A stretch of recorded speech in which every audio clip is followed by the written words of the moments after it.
د نن ورځې بحث مو هم ځانګړی کړی همدې موضوع ده چې سوله هوکړه لیک لاسلیک شوی ده او په کور دننه د بین الافغاني مذاکراتو لپاره څومره چوتوالی نیول شوی. په بحث کې راسره د ولسمشر د بیان مرستیال دواخان مینهپال دی. تاسو ته ښه راغلاست وایم. ډېره مننه. تشکر. مینهپال صاحب، شروع به له دې وکړو چې ولسمشر په نن خبري غونډه کې هیله څرګنده کړې چې د یوه هفته اورکم چې و دا به په اوربند باندې بدل شي. نو څنګه اورکم په اوربند باندې بدلیدی شي؟ مننه. سلامونه تاسو ته او ستاسو درنو لیدونکو ته. د تاوتریخوالي کموالی او صفر ته کښته کېدل دا د افغانستان د خلکو غوښتنه او کله چې د امریکا د متحده ایالاتو او د طالبانو ترمنځ توافقنامه لاسلیک سوله، یو شرط مخکې دا دی چې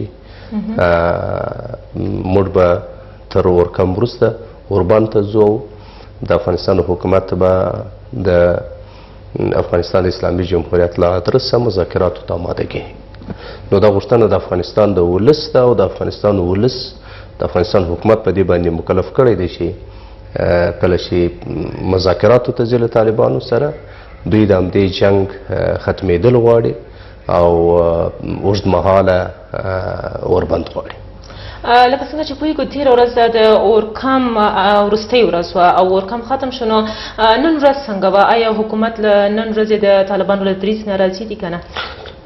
کاملا همدغه څه چې د توافق په توګه باندې د افغانستان د امریکا د متحده ایالاتو او د طالبانو ترمنځ لاسلیک سو، له دې سره هممهاله باید د افغانستان ملت ته دې شاهد واوسېږي چې نور طالبان تاوتریخوالی نه کوي او نور د دې لپاره آمادګي نیوله کېږي چې یو دایمي اوربند وسي. که افغان حکومت څنګه چې ویلي چې اورکم به په اوربند باندې بدل شي، که دا اورکم په اوربند باندې بدل شي نو آیا افغان حکومت ورته چمتووالی لري؟ د افغانستان حکومت له اوله هم په همدې باندې کار کړی و چې که چېرته طالب راځي د اوربند لپاره د اورکم لپاره د افغانستان حکومت هغه ته آماده دی او د دې توافقنامې راوروسته خو یو اصل همدا دی چې نور باید دوی دا تاوتریخوالی صفر ته راکښته کړي او د اوربند لپاره لاس په کار شي. لکه څنګه چې د اورکم یوه هفته یوه اونۍ پای ته ورسېده، نو اوس د طالبانو وضعیت یا حالت څنګه دی؟ یا تر اوسه هم افغان حکومت په دفاعي حالت کې دی او که هغه سره دریځونه سره تغیر شوي؟ د افغانستان د امنیتي او دفاعي قواوې د خپلې خاورې او د خپلو خلکو د ساتنې مسؤلیت لري. که چېرته د افغانستان د حکومت او ولس پر خلاف باندې کوم ګواښ ویني، بله شکه د دې ګواښ په وړاندې به غبرګون ښیي او دا ګواښ به دفع کوي. دا که چېرته طالبان هغه څه چې د ژمنې په توګه باندې وړاندې کړي دي چې منلي دي او پر دغه باندې عمل وکړي، د تاوتریخوالي پر کموالي یا صفر ته پر راکښته کېدلو د افغانستان حکومت په هېڅ صورت باندې دغه اصل نه نقضوي. مینهپال صاحب، اوس به راشو دې برخې ته چې هوکړه لاسلیک شوه د طالبانو او د امریکایانو ترمنځ، نو اوس اساس پړاو د بین الافغاني مذاکراتو پیلېدل دي. نو افغان حکومت نور څه داسې چمتووالی لري د پلاوي د ټاکلو ترڅنګ د بین الافغاني مذاکراتو لپاره؟ تاسو نن ولیدل چې ولسمشر مطبوعاتي کنفرانس درلود او رسنیو ته وویل چې پراخ سلا مشورې کړي دي د هغه مذاکراتي ټیم په اړه باندې چې د افغانستان د اسلامي جمهوریت له ادرسه به د طالبانو سره مذاکرات کوي. د دې ټیم اساس دا دی چې دا به محدود وي، ولې مسؤلیت یې په نظر کې نیول شوی دی. تر ډېره ځایه پورې دوی د یعنې نسبي صلاحیتونه ورکړل شوي دي، بشپړ صلاحیتونه به ونه لري او دا به همشموله یې ټولې ډلې ټول اقشار د افغانستان دا به له دغو څخه به جوړي. لکه څنګه چې پرون په هوکړه کې موږ وکتل د طالبانو له لوري نه هم طنز غبرګونونه وو چې دلته د خلکو له غبرګونونو سره هم مخامخ شو او تندې خبرې وې او نن په خبري غونډه کې ولسمشر هم د طالبانو هغه غوښتنه چې د 15,000 بندیانو خوشي کول وه هغه یې په یو تور رد کړه. نو څه فکر کوئ چې له دواړو خواو نه باید انعطاف څومره باید انعطاف پذیري وکړي تر څو چې دا خبرې په ښه توګه پیل شي بین الافغاني مذاکرات؟ دا د یو شرط په توګه باندې د افغانستان د حکومت لپاره د منلو وړ نه ده، ولې کېدلی شي چې کله د افغانستان د اسلامي جمهوریت او طالبانو ترمنځ مذاکرات کیږي په هغه اجنډا کې ونیول سي نو هغه به هم د افغانستان حکومت د افغانستان د اساسي قانون او نورو نافذه قوانینو په چوکاټ کې او لوړو ګټو ته په کتو سره بیا فیصله کوي ولې دا د یو شرط په توګه باندې نه دی. آیا دا تمه شته چې خبرې به پر نږدې راتلونکو کې پیل شي؟ کاملا د افغانستان حکومت او د افغانستان اسلامي جمهوریت له ادرسه موږ کاملا مذاکرات ته کله چې طالبان آماده سول د افغانستان حکومت آماده کړي هغه تاریخ شی ورکړی دی د افغانستان حکومت آماده دی ځکه زموږ د تماس ډله هم د همدې لپاره تللې ده تر څو پر هغه اجنډا باندې کار وکړي. چې موږ آماده یو زموږ بندیان خوشي شي موږ به دا خبرې پیل کړو. دا په توافقنامه کې پښتانه د افغانستان حکومت د یو اساسي شرط په توګه باندې منلې ده. په هوکړه کې ویل شوي چې مخکې د بین الافغاني مذاکراتو باید د بندیان خوشي شي. د افغانستان حکومت له دغه نقطې سره له اوله هم ستونزه درلوده او انتقاد همدا و چې دا د مذاکراتو په جریان کې د اجنډا برخه کېدلی شي ولې د یو شرط په توګه دا نشي وړاندې کېدلی. آیا دا مسله به ستونزې راپېښې نه کړي ده چې طالبانو دا غوښتنه کړې ده او افغان حکومت یې هم ردوي د بندیانو راخوشي کول؟ ځکه دا که وګورئ هم په حقوقي لحاظ باندې هم په تخنیکي لحاظ باندې ډېره اسانه نه ده. نو د افغانستان حکومت بې شکه چې د اصولې لپاره اراده لري او په دې برخه کې انعطاف کوي. موږ تر دې مخکې هم د سولې لپاره ډېرې زړوره ولې ډېره سخته پرېکړه وکړله چې د حقاني شبکې 3 تنه بندیان مو خوشي کړلو. د افغانستان حکومت له هغه اوله هم د همدغې مسلې په اړه باندې له ډاکټر صاحب خلیلزاد سره اوږده بحثونه درلودلو چې دا د یو شرط په توګه نشي کېدلی ولې د مذاکراتو پر مهال باندې د اجنډا یو برخه کېدلی شي. ولې اقدام نه کیږي چې دا بندیان خوشي شي؟ له څه ویره لرئ؟ یعنې ولې نه خوشي کیږي او دا غوښتنه یې نه کیږي؟ چې دا په حقوقي لحاظ باندې او په تخنیکي لحاظ باندې ډېرې اوږده او پیچلې پروسه ده. دلته باید تفکیک د مجرمینو اوسي، د جرایمو اوسي، دلته حق الله او حق العبد مسایل دي. بنان دا یعنې د اجنډا برخه کېدلی شي ولې دا شي پر یوه ځای باندې دي د افغانستان حکومت راولاړ شي او 15,000 بندیان خوشي کړي. زه فکر کوم چې موږ به د ولس له ډېر سخت غبرګون سره مخامخ شو. آیا ستاسو وروستی نظر همدا دی چې طالبان به مخکې د مذاکراتو نه خوشي کېږي ځکه چې مخکې له دې نه هم حکومت ورباندې غوښته خو هغوی ورکم او بیا حکومت بیرته ورسره رضا شو او ورکم یې هم ومنه؟ زه بیا هم هغه تېرې خبرې ته راځم چې دا د مذاکراتو پر مهال د یو اجنډا یو برخه کېدلی شي. بې له شکه چې د سولو په پروسو کې د بندیانو تبادله وي ولې د یو اساسي شرط په توګه باندې د افغانستان حکومت ورسره مشکل لري. اوس به راشو د پلاوي په برخه کې د بین الافغاني د مذاکراتو په تړاو باندې پلاوي په برخه کې دا خبرې ولې پټې پاتې دي تر اوسه؟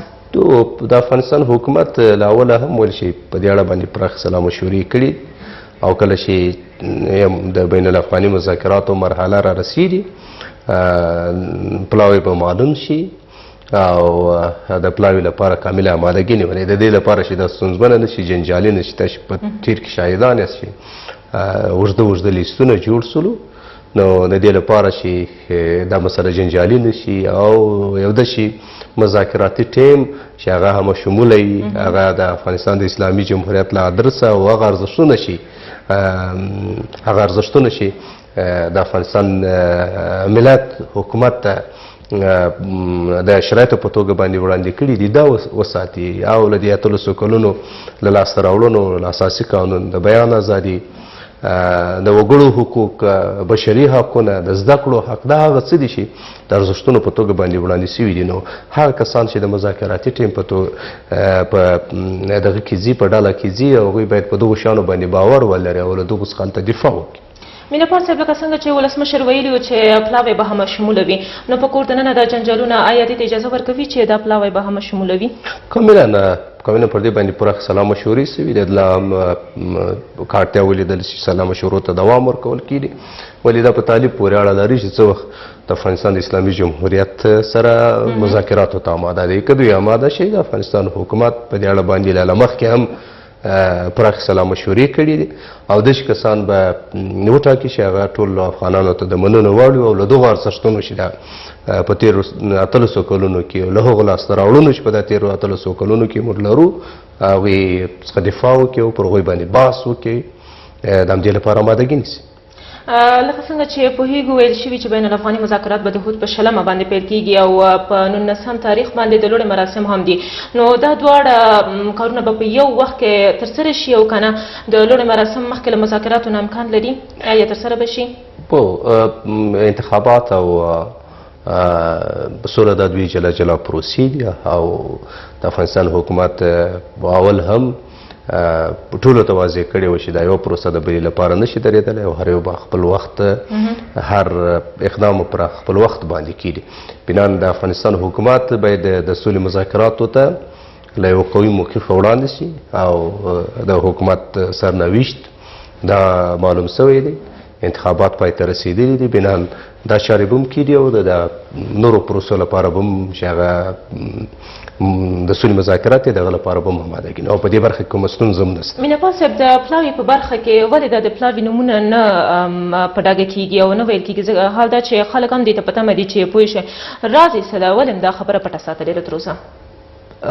په دې خاطر باندې چې کله هغه وخت یې راورسېږي باید پلاوی معلوم شي. په دې اړه باندې په امنیتي لحاظ هم په نور هم ځینې اندېښنې وي د افغانستان له حکومت سره که چېرته اعلانېږي کېدای شي په هغوی ته کومه ستونزه پیښ خو که امنیتي ستونزې موږ کوي په دې خطر باندې موږ نور ستونزې هم وي. دا ګواښونه د چا له خوا نه دي؟ یا کوم ګواښونه شته امنیتي خوا؟ بله شکه کله چې دلته خو د سولې دښمنان شته او د افغانستان د اسلامي جمهوریت دښمنان شته، نو په دې خطر باندې چې هغوی د ګواښ سره مخامخ نشي نو دا ساتل سوی. بل دا ده چې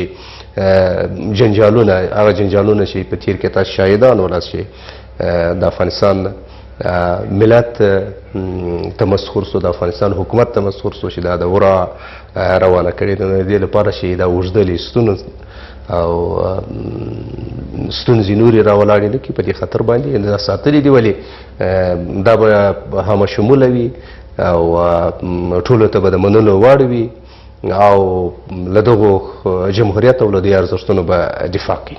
دا خبرې څومره اسانه ښکاري مینه پال صاحب؟ څه فکر کوئ چې د طالبانو سره به زر هوکړې ته ورسېږي او که نه لکه څنګه چې له امریکایانو سره دا خبرې جنجالي شوې او دومره اوږدې شوې له افغان حکومت سره به هم همدومره اوږدې سي؟ د افغانستان حکومت خو په دې برخه کې ستونزه نه لري که طالب مشکل ونه لري. هغه څه چې د افغانستان ملت یې غواړي، هغه څه چې د دې هېواد هر وګړی غواړي، هغه غوښتنې ومني، له تاوتریخوالي لاس واخلي، د افغانستان د خلکو له وژنې لاس واخلي، ټول له افغانانو سره لاس یو کړي د افغانستان د آبادۍ لپاره، د جوړېدنې لپاره راسي یو سوله ییز سیاست ته او مشروع سیاست ته لکه حکمتیار صاحب چې راغلی د افغانستان حکومت ورسره ستونزه نه لري. د جنجال ټکي به څه وي؟ له کومو ټکو نه ویره لرئ چې دا خبرې کېدای شي له خنډ او ځنډ؟ موږ هېڅ ویره نه لرو. موږ په ښاره مسله غواړو چې د مذاکراتو پر میز بحث کوو. کوم مسایل دي، کوم ټکي دي چې باید ډېر په باندې تمرکز وشي تر څو چې د تفاهم رامنځته شي او بین الافغاني مذاکرات په ښه توګه پیل شي؟ د افغانستان حکومت له اوله هم په دې اړه باندې ډېر واضح دریځ لري چې د اساسي قانون لومړي 2 فصلونه د بحث وړ نه دي چې په هغه کې د نظام بڼه معلومه ده، د وګړو حقوق هم معلوم دي، بشري حقونه هم معلوم دي، د ښځو حقوق هم دي، د بیان ازادي، د زده کړې دي، هغه څه دي چې قابل بحث نه دي. ولې نور مسایل کېدلی شي چې بحث وشي، د بندیانو مسله ده، د اشتغال مسله ده، د طالبانو د دفتر مسله ده، د دوی د تګ راتګ مسایل دي چې هغه د افغانستان حکومت په اړه دې بحث ته آماده دی. مینه پال صاحب، اخواته بیا ټرمپ هم ویلي که طالبان له خپلو ژمنو کې پاتې راشي نو دوی به بیرته افغانستان ته راستانه شي. آیا د دې ویره شته چې طالبان به خپلو ژمنو کې پاتې راشي او امریکایان بیرته راوګرځي؟ دا توافقنامه چې د دوی ترمنځ شوې ده دا مشروطه ده. مشروطه په دې معنا چې طالبانو چې هغه څه منلي دي پر هغه باندې ژمنه او عمل وکړي، که چېرته عدول کړي بې له شکه ماته یې دا ژمنې او بیا دوی تهدید دی. دا تهدید د افغانستان لپاره هم دی، دا زموږ د نړیوالو شریکانو لپاره هم دی. بنان موږ مشترکې ګټې لرو، مشترک تهدید لرو چې که چېرته دا تهدید وي بې له شکه چې موږ او نړیوال شریکان به امریکا او ناټو به په وړاندې باندې مبارزه کوو. ډېره زیاته مننه کور ودان چې خپرونې ته راغلی. ډېره مننه. اوس هم زه یوه لنډه دمه لرو، بېرته راګرځو د خبر